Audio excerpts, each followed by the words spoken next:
BJP विधायक विनोद चमोली जी हमारे साथ मौजूद हैं। सर, मुस्लिम यूनिवर्सिटी को लेकर के लगातार मुद्दा गरमाया हुआ है। 2022 में भी इस तरह का मामला गरमाया था इलेक्शन से पहले, और 2027 से पहले भी वही मुद्दा वापस आ रहा है। किस रूप से देख रहे हैं आप, क्या कहेंगे इसको लेकर? नहीं, देखिए मसला 2022 में सब लोगों के सामने आया था, पब्लिक डोमेन में आया था। और वो भी तब आया था कि जब सहसपुर में एक जनसभा के अंदर जो अकील अहमद करके हैं, जो वहाँ पर जिन्होंने नॉमिनेशन किया था, कांग्रेस के कार्यकर्ता थे, और उन्होंने जब विड्रॉल किया कांग्रेस के पक्ष में, तो उन्होंने ये कहा कि मैंने जो उत्तराखंड के प्रभारी हैं और माननीय हरीश रावत जी से बातचीत की है, और उन्होंने हमसे वादा किया है कि अगर सरकार आती है तो हम यहाँ पर मुस्लिम यूनिवर्सिटी बनाएंगे। ये विषय उन्होंने लिया, कई बार लिया। इस विषय पर हरीश रावत जी ने कभी भी ये नहीं कहा कि मैंने ऐसा नहीं कहा, कंडम नहीं किया उस बात को। तो वो इस्टेब्लिश हो गया कि अगर कांग्रेस की सरकार आती तो मुस्लिम यूनिवर्सिटी बन गई होती। अब ये विषय जब पब्लिक डोमेन में गया तो निश्चित तौर पर लोगों ने इसका विरोध किया। मेरी विधानसभा में भी एक बार एक जनसभा में बाकायदा कांग्रेस के तमाम लोग थे, उन्होंने फिर यहाँ पर मुस्लिम यूनिवर्सिटी बनाने की बात की थी। चंद्रमणि खालसा की बात है। और लोग उससे बहुत ज़्यादा एक भयभीत हो गए, एक लोगों में पैनिक हो गया कि यहाँ पर मुस्लिम यूनिवर्सिटी बनेगी अगर अलीगढ़ मुस्लिम यूनिवर्सिटी की तर्ज पर, तो यहाँ बहुत दिक्कतें आएंगी, डेमोग्राफी बदलेगी, हमारे लिए परेशानियाँ होंगी। तो लोगों ने मुझसे अप्रोच की, फिर मेरी भी जहाँ जनसभा हुई और मैंने लोगों को एश्योर किया कि भाई हम लोगों को होते हुए ऐसा नहीं होगा, ये ठीक नहीं है। तो उसके बाद से वो चीज़ें लगभग पब्लिक डोमेन में समय समय पर चर्चा में रही। अभी लेटेस्ट जब ये जो धौलास का विषय सामने आया तो उसमें पता चला कि 2004 में मोहम्मद मदनी, जो कि देवबंद के इंचार्ज हैं, देवबंदी हैं, उनकी एक सेकुलर एजुकेशनल ट्रस्ट है, उसको जो है भूमि खरीदने की अनुमति दी गई है। उन्होंने भूमि खरीदी। वहाँ पर भूमि खरीदने के बाद वहाँ पर आईएमए ने भी विरोध किया। ये लोग हाई कोर्ट में गए लैंड यूज़ के लिए, क्योंकि लैंड यूज़ का कृषि था, तो वहाँ से वो लैंड यूज चेंज नहीं हो पाया। एजुकेशन लैंड यूज होना चाहिए था। बाद में जब कांग्रेस की सरकार आई तो इन्होंने फिर प्रयास किए उसमें, लेकिन ये कर नहीं पाए उसको, हाई कोर्ट ने अनुमति नहीं दी।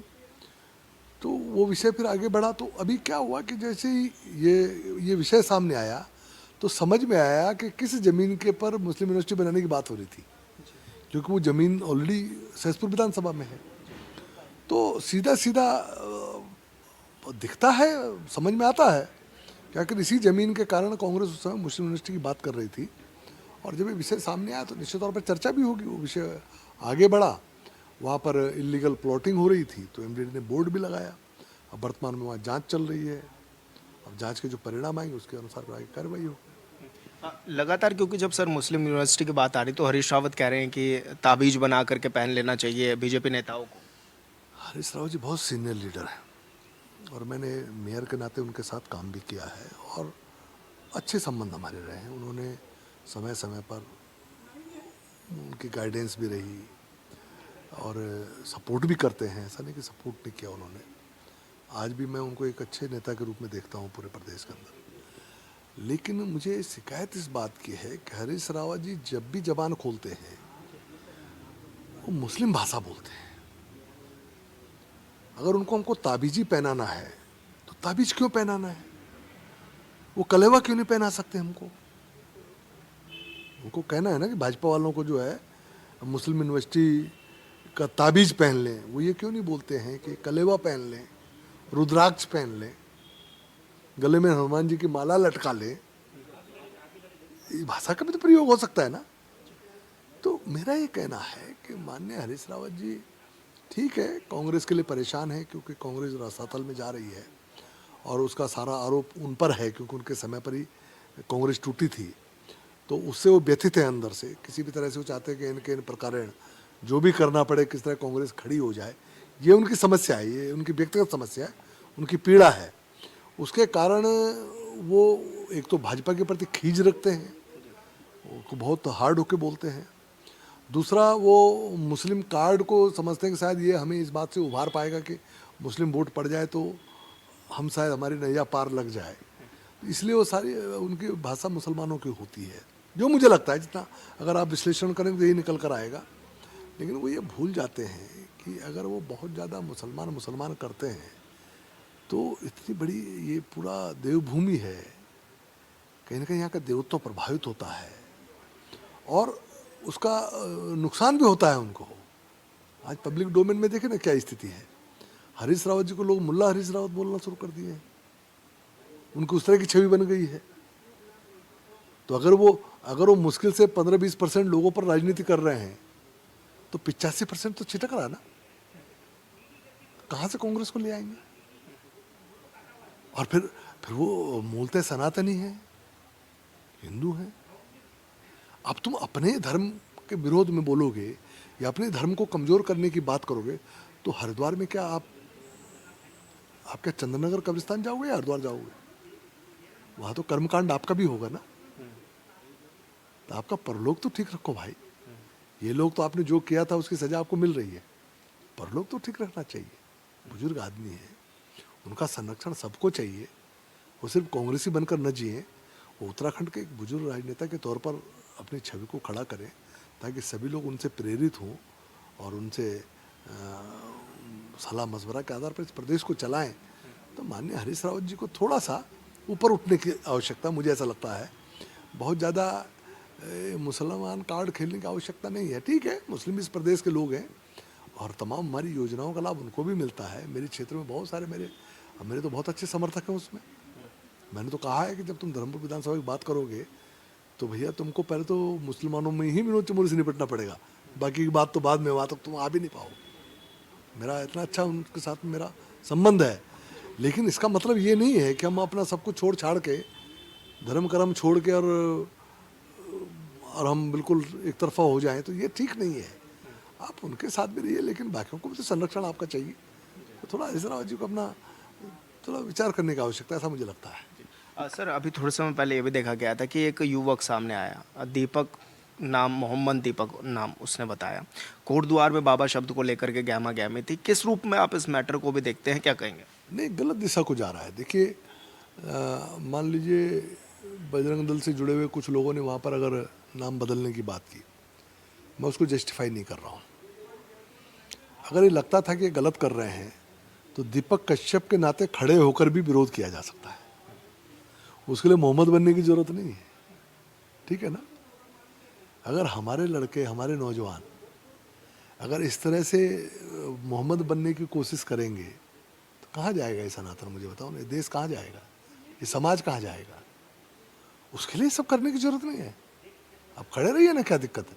हमारे क्षेत्र में तमाम मामले आते हैं कई बार, तो जब क्षेत्र में सही या गलत की बात आती है तो अगर मुसलमान लोग सही होते तो उनके पक्ष में भी खड़ा हुआ जाता है। तो उसके लिए मुझे कोई अली वली बनने की जरूरत तो है नहीं, मैं तो विनोद चमोली ही ठीक हूँ। तो विनोद चमोली के नाते मैं उनको संरक्षण भी देता हूँ। तो उसके लिए क्या आपको अपना नाम और धर्म और सब बदल देना चाहिए क्या? और जैसे उसने मोहम्मद कहा तो समर्थन की बिल्कुल ऐसी बाढ़ आ गई कि राहुल गांधी तक को ट्वीट करना पड़ गया।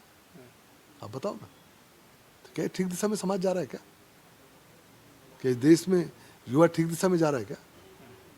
अरे अब किसी मुसलमान को मान लो हिंदू की मदद करनी हो तो भाई कर सकता है ना, कौन रोक रहा है? हमको करनी होगी तो हमें कौन रोक लेगा? उसके लिए अपने अपने धर्म बदलने की जरूरत तो है नहीं। हमने कभी नहीं चाहा कि कोई मुसलमान हिंदू बन जाए, हमने कभी नहीं चाहा। तो अपने धर्म पर कायम रहे, हम अपने धर्म पर कायम रहे। लेकिन जो जीवन मूल्य हैं, उनके यहाँ जो अच्छे जीवन मूल्य हैं उनको अपनाएं, हमारे अच्छे जीवन मूल्य हैं उनको अपनाएं और सब अपने अपने धर्म पर कायम रख के समाज को आगे बढ़ाएं। क्या दिक्कत है? सर एक विषय यह भी है कि राजधानी देहरादून में जिस तरह से मामले, आपराधिक घटनाएं बढ़ रही हैं, हत्याएं हो रही हैं, क्राइम कैपिटल बन रहा है, किस रूप में आप लोग देख भी रहे हैं और इसको किस तरह से कंट्रोल भी किया जा सकता देखिए, ये इंडिकेटर है कि उत्तराखंड के अंदर जो आपराधिक प्रवृत्ति के लोग हैं ये उनकी शरणस्थली बनता जा रहा है और यहाँ का अमन चैन छिन रहा है। तो सरकार को गंभीर होना पड़ेगा, क्योंकि ये सीधी सीधी चुनौती इस्टेब्लिशमेंट को भी होती है, सरकार को भी होती है। तो हमको इस प्रदेश को अपराध प्रदेश बनने से रोकने के लिए कड़े कदम उठाने की आवश्यकता है, मेरा ये मानना है। तो मैं माननीय मुख्यमंत्री जी से भी ये मैं चर्चा भी की थी और आगे भी चाहूँगा कि पुलिस को थोड़ा सा खुली छूट दें, थोड़े खुले हाथ दें और किसी भी तरह से इसको रोकने की आवश्यकता है, इस पर सख्त होना पड़ेगा। सर क्योंकि आगामी इलेक्शन भी है 2027 के, उसके लिए किस तरह से पार्टी तैयार भी हैं, आप लोग किस तरह से तैयार हैं? देखिए, भारतीय जनता पार्टी रोज इलेक्शन लड़ती है, डेली। अगर हम एक नया आदमी जोड़ते हैं तो ये मान के चलते हैं एक आदमी हमारा और बढ़ गया, तो चुनाव में एक परिवार का वोट हमारा बढ़ गया। तो हम डेली इलेक्शन में होते हैं, और हमारा जो संगठनात्मक जो ढांचा है और जो हमारे क्रियाकलाप हैं वो हमेशा लगातार चलते रहते हैं, कंटिन्यूटी में है, वो कोई सीजनल नहीं है, वो हमेशा कंटिन्यूटी में। तो हम चुनाव के लिए हमेशा तैयार रहते हैं, और आज भी हमारी एक्टिविटी चल रही है। अब कल भी यहाँ कोर ग्रुप की बैठक हो रही है, उनमें चर्चा वर्चा भी होगी। तो हम लोग लगातार तैयार हैं, चुनाव कभी भी होंगे तो हम तो ताल ठोक के बैठे रहते हैं कि कब चुनाव हो और कब हम अपना जौहर दिखाएं। सर मेरा अंतिम सवाल ये है कि जिस तरह से राजधानी की आप भी चिंता करते हैं और लगातार ये भी देखते हैं कि सड़कें आज बनती हैं कल खोद दी जाती हैं, अक्सर ये इस तरह के मामले आते हैं, इस पर आप भी कई बार नाराजगी जता चुके हैं। आपको नहीं लगता सर बार बार सड़कें बनना, बार बार उनको तोड़ देना लोगों को परेशानी होती है? देखिए, एक तो विभागीय तालमेल की कमी है, दूसरी एक व्यवहारिक कठिनाई क्या है कि शासन में तमाम योजनाएं एक साथ चल रही होती हैं। अब जैसे हमने सड़कों के लिए पैसा स्वीकृत कराया, उसके साथ साथ पेयजल की योजनाएं भी, पानी की योजना स्वीकृत होनी है, उसके साथ साथ सीवरेज की योजना है, साहब सीवर स्वीकृत होना है, उसके साथ साथ अंडरग्राउंड बिजली केबल होनी है, तो उसकी भी योजना चल रही होती है। अब उन योजनाओं की स्वीकृति एक टाइम पर नहीं होती। बता दिया पीडब्ल्यूडी की स्वीकृति पहले हो गई, हमने सड़क बना दी, तब तक वो पेयजल की योजना स्वीकृत हो गई, फिर वो पेयजल के लिए सड़क खोदना शुरू कर देते हैं, फिर हम उसको रिपेयर करते हैं, तब तक सीवरेज की हो जाती है। तो ये एक बड़ी समस्या है। तो इसमें ऊपर विभागों का कोऑर्डिनेशन, एक अम्ब्रेला सिस्टम होना चाहिए, मैंने शुरू से भी कहा था। और एक सिटी प्लानिंग कमेटी पहले होती थी, उसको एक्टिवेट करना चाहिए, ताकि सारी योजनाएं एक ही बार में और क्रमवार कि पहले खुदाई होनी है, क्या होना है, उसके हिसाब से अगर हो जाए तो समस्या का समाधान हो सकता है।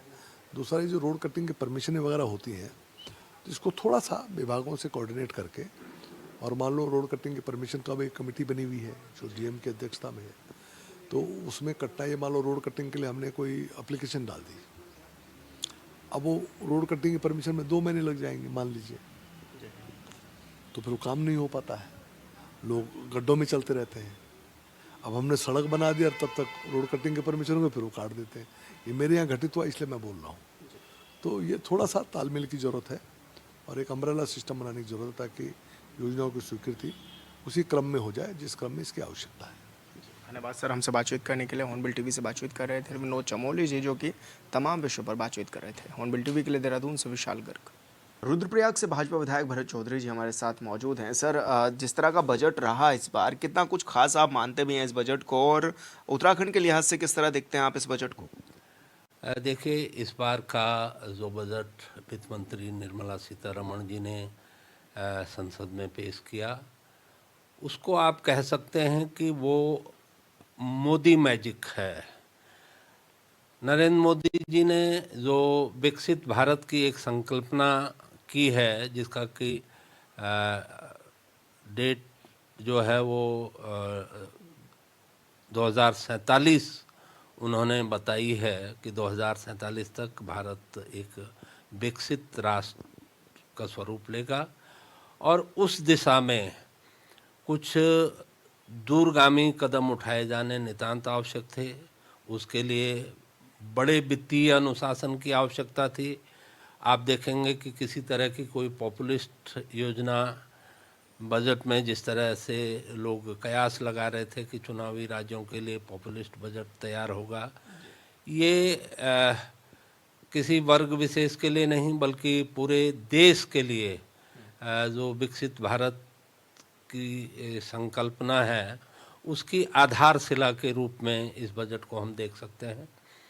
समाज के हर वर्ग को, चाहे वो किसान हो, मजदूर हो, छात्र हो, और ख़ास तौर पे जो मध्यम वर्ग के लोग हैं, उनके लिए ये बजट बहुत ही सुकून देने वाला है, जिसके दूरगामी परिणाम निकलेंगे। अगर आप तत्कालिक रूप से देखो, बेशक किसी को ये लग सकता है कि उनके लिए कुछ विशेष इसमें नहीं है, लेकिन अगर आप उसके दूरगामी परिणाम देखेंगे तो हर वर्ग को टच करके एक समावेशी बजट तैयार करने की कोशिश की गई है। उत्तराखंड का जहाँ तक प्रश्न है, 1600 करोड़ रुपए उत्तराखंड को जो है अतिरिक्त मिलने की संभावना है। जो उसके अलावा बहुत सारी परियोजनाएं हैं, चाहे वो रेल को लेकर के हों, सड़क नेटवर्क को लेकर के हों। तो उत्तराखंड के प्रति तो वैसे भी प्रधानमंत्री जी का दृष्टिकोण बहुत ही उदार हमेशा से रहा है। तो मुझे लगता है कि उत्तराखंड के लिए प्रधानमंत्री ग्राम सड़क योजना के अंतर्गत रोड कनेक्टिविटी में बहुत बड़ा लाभ मिलने वाला है। जो जल जीवन मिशन के अंदर बहुत सारी योजनाएं ऐसी थी जिन पे धन का अभाव था और लोगों का भुगतान नहीं हो पा रहा था, तो इस बजट के आने से उनके चेहरों पर भी एक मुस्कुराहट है कि जल जीवन मिशन के जो अवशेष देय हैं वो भी पूरे कर लिए जाएंगे। लेकिन सर बीबीजी राम जी योजना आप लोग लेकर के आए, इसका कितना फायदा आप लोग मान रहे हैं कि इससे होगा, क्योंकि विपक्ष तो इस योजना को विफल योजना बता रहा है आपकी। देखिए, विपक्ष का ये चरित्र कुछ सालों से बन गया है। वो विरोध के लिए विरोध करते हैं। उनका विरोध कभी भी मेरिट पे नहीं होता है। अगर आप मनरेगा और बीबीजी राम जी योजना का कंपैरेटिव स्टडी करेंगे, अगर तुलनात्मक अध्ययन आप करेंगे, तो आप देखेंगे कि पहले मनरेगा में केंद्रीय स्तर पर योजनाएं बनती थी और वो धरातल पे कई जगह बिल्कुल ही अप्रासंगिक होती थी, निरर्थक होती थी और करोड़ों रुपए जो है सरकार का उसमें जाया हो जाता था। बीबीजी राम जी जो योजना है उसमें जितने भी योजनाएं बनेंगी वो ग्राम सभा के स्तर पे बनेंगी, अपनी आवश्यकताओं के अनुरूप बनेगी। जिस चीज़ की आवश्यकता ग्राम पंचायतों में होगी उसी के लिए योजना बनेगी। 100 दिन के बजाय 125 दिन इसमें कर दिए गए हैं। इसमें जो दिहाड़ी है उसको भी बढ़ा दिया गया है। उसके अलावा सच्चे मायनों में जो गारंटी योजना है वो अब शुरू होगी, क्योंकि इसमें ये भी गारंटी दी गई है कि अगर किसी को 125 दिन का रोज़गार नहीं मिलता है तो वो उसको कंपेंसेट किया जाएगा, क्षतिपूर्ति उसको दी जाएगी। तो मेरे ख्याल से ये एक बहुत ही महत्वाकांक्षी योजना है और ग्रामीण क्षेत्र में जो श्रमजीवी तबका है उसके लिए ये एक टर्निंग पॉइंट साबित होने वाला है। सर जंगली जानवरों का आतंक भी लगातार जारी है, उस पर किस तरह से कंट्रोल आप लोग कर रहे हैं? किस तरह की योजनाएं बनाई जा रही हैं कि जंगली जानवरों के हमले से थोड़ा जो नुकसान जिस तरह से देखा जाता होता है उससे निजात मिल सके लोगों को? देखिए, जो जंगली जानवरों और मनुष्यों के बीच कॉन्फ्लिक्ट का जो सिलसिला पिछले कुछ सालों में शुरू हुआ है उसको मिनिमाइज करने के लिए उसको पूरी तरह से रोक पाना कभी भी संभव नहीं हो पाएगा, क्योंकि जंगली जानवर किसी के नियंत्रण में नहीं होते हैं।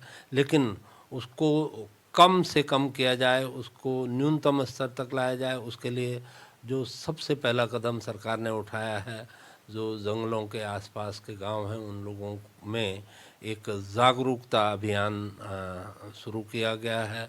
ये इंश्योर किया गया है कि ऐसे समय पे, जबकि जो कि सबसे वल्नरेबल होता है, चाहे वो शाम का समय हो चाहे सुबह का समय हो, उस समय में लोग कम से कम बाहर अकेले बाहर ना निकलें।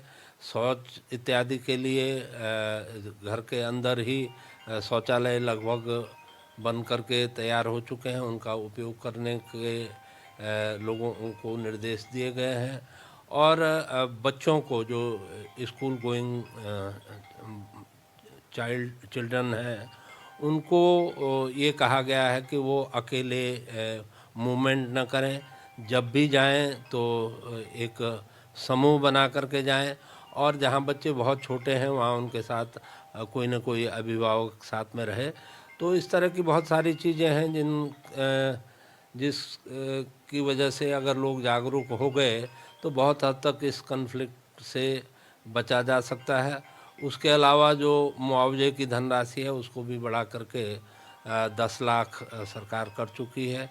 तो मेरे ख्याल से और उसके अलावा जो जंगलों में जो हमारा फॉरेस्ट डिपार्टमेंट है उनके जो फॉरेस्ट गार्ड इत्यादि जो भी उनके कार्मिक हैं उनको भी विशेष तरह की ट्रेनिंग दी जा रही है कि किस तरह से वो जंगलों पे नज़र रखें और अगर कहीं किसी जंगली जानवर की संदिग्ध गतिविधियां हों तो उसको ट्रैप करने का प्रयास किया जाए। सर यूसीसी को 1 साल उत्तराखंड में पूरा हुआ है, किस तरह से आप देखते हैं और क्या कुछ फ़ायदे आप मानते हैं कि यूसीसी से उत्तराखंड में हुए हैं? हाँ बिल्कुल, बहुत सारे अगर आप और चीज़ न भी देखें, आप सिर्फ अभिलेखों का ही अध्ययन करें तो पिछले 50-60 सालों में शादी के जितने रजिस्ट्रेशन नहीं हुए हैं उतने इस 1 साल के अंदर हुए हैं। और शादी का जब पंजीकरण होता है तो एक जो सोशल बॉन्डिंग है लोगों की वो और मजबूत होती है। उसके अलावा बहुत सारी चीज़ें हैं जिस तरह से पहले यहाँ पे लव जिहाद को लेकर के इस तरह की घटनाएं आए दिन होती थी। छिटपुट घटनाएं आज भी हो रही हैं लेकिन बहुत हद तक उन पर नियंत्रण हुआ है। और सबसे बड़ी बात यह है कि धर्म के नाम पे जिस तरह से मदरसों का संचालन किया जा रहा था, सरकार से की जो राज सहायता है उसको गैर कानूनी तरीके से हड़पने के कई तरह के उपक्रम किए जा रहे थे, उन पर भी बहुत हद तक रोक लगी। सर क्योंकि चारधाम यात्रा भी अभी हाल फिलहाल में फिर से शुरू होगी, अभी शीतकालीन यात्रा भी चल रही है, किस तरह का रिस्पॉन्स आ रहा है? आपके क्षेत्र से होकर के जाती है यात्रा और आपके ज़िले में ही चलती है सबसे बड़ी यात्रा तो केदारनाथ की, किस रूप में आप देखते हैं और कितना जो है बड़ी संख्या में लोग पहुँचते भी हैं और व्यवस्थाएं किस तरह की हैं? देखिए, पहले तो मैं शीतकालीन यात्रा की बात करूंगा। मैं धन्यवाद देना चाहूँगा प्रदेश के युवा मुख्यमंत्री जी को जिन्होंने इस तरह का विचार अपने मन में लाए, उसको ज़मीन पे उतारा और उसका परिणाम है कि हर वर्ष पिछले वर्ष की तुलना में इस बार शीतकालीन यात्रियों की संख्या में बड़ा इजाफा हुआ है। और जैसे जैसे इसका व्यापक प्रचार प्रसार होगा आने वाले समय में बहुत बड़ा लाभ इसका उत्तराखंड को होने वाला है। जो ग्रीष्मकालीन यात्रा है उसकी तिथियां घोषित हुई हैं और इस बार यात्रा काल थोड़ा बड़ा होगा क्योंकि 22 अप्रैल को शायद बद्रीनाथ के कपाट खुल रहे हैं। तो मैं ये कह सकता हूँ कि अगर मौसम अनुकूल रहा और अगर मौसम की मैं बात करूं तो जिस तरह से ऑल वेदर रोड पे जितने भी स्लाइडिंग जोन हैं उनका जो ट्रीटमेंट हो रहा है उससे मैं कह सकता हूं कि इस बार की यात्रा का जो काल है, समय है, वो काफ़ी लंबा होगा और उसकी वजह से जो स्थानीय व्यापारी हैं उनको बड़ा लाभ होने वाला है। और यात्रा की तैयारियों को लेकर के जिला प्रशासन पूरी तरह से मुस्तैद है। एक बैठक सभी जितने हित साधक हैं उनकी जो भी स्टेक होल्डर हैं, चाहे वो व्यापारी हैं, वाहन स्वामी हैं, खच्चर घोड़े खच्चरों के स्वामी हैं, कंडी डंडी वाले हैं, उन सब की एक बैठक पहले ही की जा चुकी है और उनकी राय लेकर के कोशिश की जा रही है कि जो स्टेक होल्डर हैं उनकी भी राय लेकर के यात्रा को रेगुलेट करने का प्रयास किया जाए। जी धन्यवाद सर, हमसे बातचीत करने के लिए। भरत चौधरी जी हमारे साथ थे जो कि तमाम विषयों पर हमारे साथ बातचीत कर रहे थे। हॉर्नबिल टीवी के लिए देहरादून से विशाल।